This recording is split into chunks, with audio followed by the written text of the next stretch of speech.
उत्तर प्रदेश की कृष्ण की नगरी यानी कि मथुरा, यहाँ एक थाना है गोविंद नगर। 2 फरवरी की शाम 6:30 बजे थे। वृंदावन दरवाजा क्षेत्र की तंग गलियों में रहने वाले योगेश कुमार थाने पहुंचते हैं। तो थाना प्रभारी को बताते हैं कि उनका बेटा है तरुण, क्लास 10 में पढ़ता है। आज दोपहर 12:30 बजे वो श्री जज बाबा आश्रम के पास हीरो होंडा का शोरूम है, वहाँ गया हुआ था अपनी स्कूटी लेने के लिए। उसके बाद से उसका कुछ पता नहीं चल रहा है। हम सब बहुत परेशान हैं। लग रहा है उसके साथ कोई अनहोनी हो गई है, क्योंकि उसका मोबाइल फ़ोन भी दोपहर से ही बंद आ रहा है। पुलिस तरुण का फोटोग्राफ देखती है, उसके बारे में पूछताछ करती है और उसके बाद कुछ ही देर में वो सर्विलांस सेल से संपर्क करती है। शाम को ही मथुरा पुलिस तरुण का एक फ़ोटो जो है वो सोशल मीडिया पे डालती है। उसके बाद उसका मोबाइल फ़ोन ट्रेस करना शुरू करती है और साथ ही पूरे क्षेत्र में लगे सीसीटीवी कैमरे की फुटेज खंगालना शुरू करती है। दूसरे दिन फिर सर्च ऑपरेशन शुरू होता है।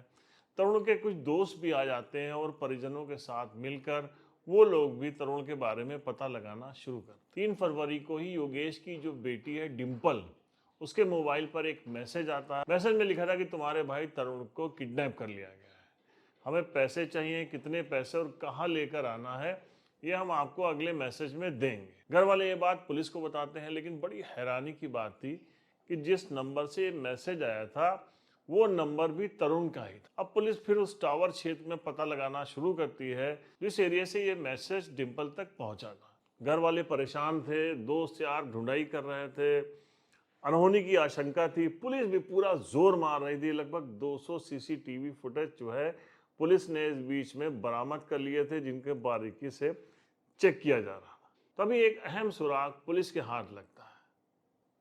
निवाड़ वाली फैक्ट्री वाली एक गली है, वहां से एक बाइक पे बैठे हुए तरुण के साथ उसके 2 मित्र दिखाई देते हैं। ये तीनों ट्रिपलिंग करके बाइक से जा रहे थे। पुलिस फौरन घर वालों को बुलाती है, उनको दिखाती है और उनसे पहचान कराती है कि तरुण के साथ बैठे ये 2 लड़के कौन हैं। तो घर वाले भी हैरान हो जाते हैं, क्योंकि बाइक पे बैठे हुए तरुण के 2 दोस्त थे। एक का नाम था कुश और एक का नाम था हर्ष। कुश जो है वो तरुण का बहुत अच्छा दोस्त था, लेकिन सबसे बड़ी हैरान कर देने वाली बात यह थी कि ये दोनों ही सुबह से घर वालों के साथ ही पता लगाने की कोशिश कर रहे थे कि तरुण कहाँ गया है।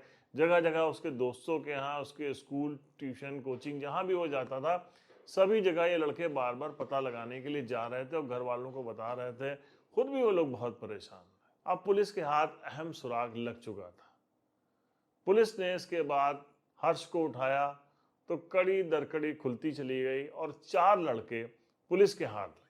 पुलिस ने औरंगाबाद के जाटो मोहल्ला निवासी साहिल, गणेश धाम कॉलोनी निवासी हर्ष, डी गेट के 20 आना गली निवासी लव और कुश को गिरफ्तार किया। पुलिस को ये लोग पहले गुमराह कर रहे थे। पुलिस ने इनसे बताया कि हमको सब कुछ पता चल चुका है। पुलिस ने जब इन लोगों को सीसी फुटेज दिखाया तो दोनों के होश उड़ गए और फिर उन लोगों ने एक के बाद एक कहानी बतानी शुरू की। मथुरा के एसएसपी हैं शैलेश पांडे। उन्होंने बताया कि गिरफ्तार 4 अभियुक्तों ने बताया कि तरुण की हर्ष से बहुत दोस्ती थी। ये लोग अक्सर साथ में खेलने और घूमने जाया करते थे। हमारे ग्रुप में साहिल नाम का एक लड़का है जो इंटरमीडिएट में पढ़ता है। उसका कहना था कि हम लोग जल्दी कभी अमीर नहीं हो सकते। जितने लोग अमीर हैं उन्होंने कुछ ना कुछ ऐसा किया है कि जिसके बाद उनका पूरा घर अमीर हो गया। तो ये सीधे रास्ते से बहुत पैसा नहीं कमाया जा सकता।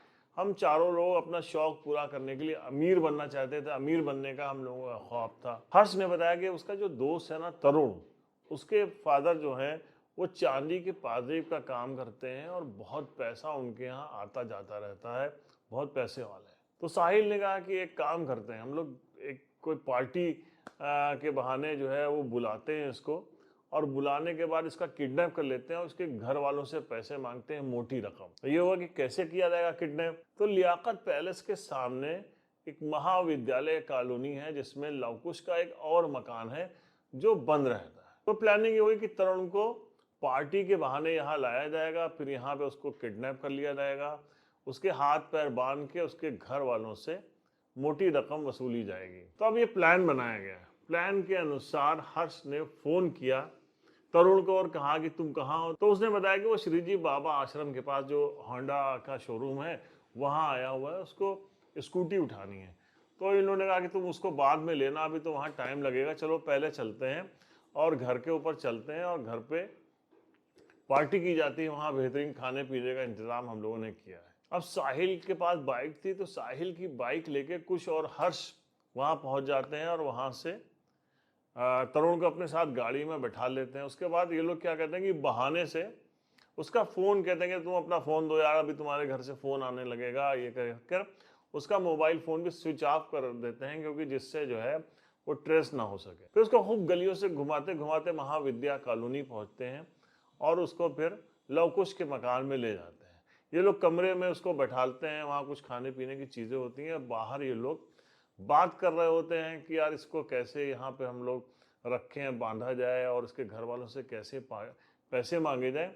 इस बीच में कुछ तरुणों को शक हो जाता है और वो भागने की कोशिश करता है, चारों उसको दौड़ा के पकड़ लेते हैं, फिर कमरे में लेके आते हैं और कमरे में लाने के बाद उसको पटक देते हैं।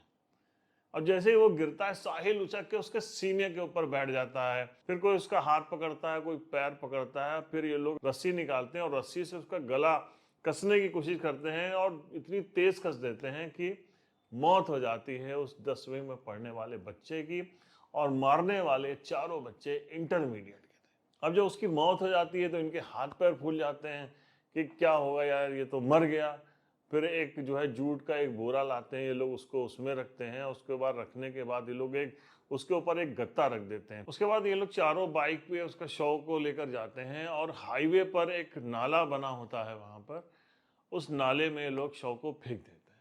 फिर वहीं से मोबाइल ऑन करते हैं तरुण का, और तरुण के मोबाइल से डिम्पल को मैसेज करते हैं और कहते हैं कि 10 बजे दोबारा फ़ोन करेंगे रात में और फिर हम लोग जगह बताएंगे, जगह पे तुम लोग पैसे लेकर आ जाना।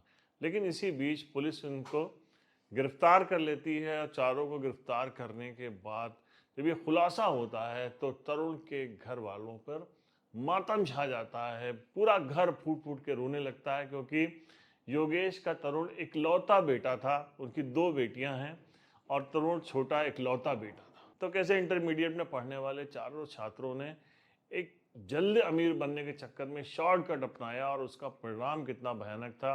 एक तो उसके दोस्त की हत्या कर दी और इन लोगों का जो करियर है वो भी अंधकार में हो गया है और चारों को अब लंबी जेल की सजा भुगतनी पड़ेगी। तो आज की हमारी ये स्टोरी सुनाने का मकसद ऐसे लोगों के लिए है, ऐसे युवाओं के लिए है जो किसी भी तरीके से गुमराह होकर गलत रास्ता अपनाना चाहते हैं। तो उनको ये समझ लेना चाहिए कि बुरे का अंजाम बुरा ही होता है। तो हम मिलते हैं नेक्स्ट एपिसोड में एक नई क्राइम स्टोरी के साथ। अपना ख्याल रखिएगा। जय।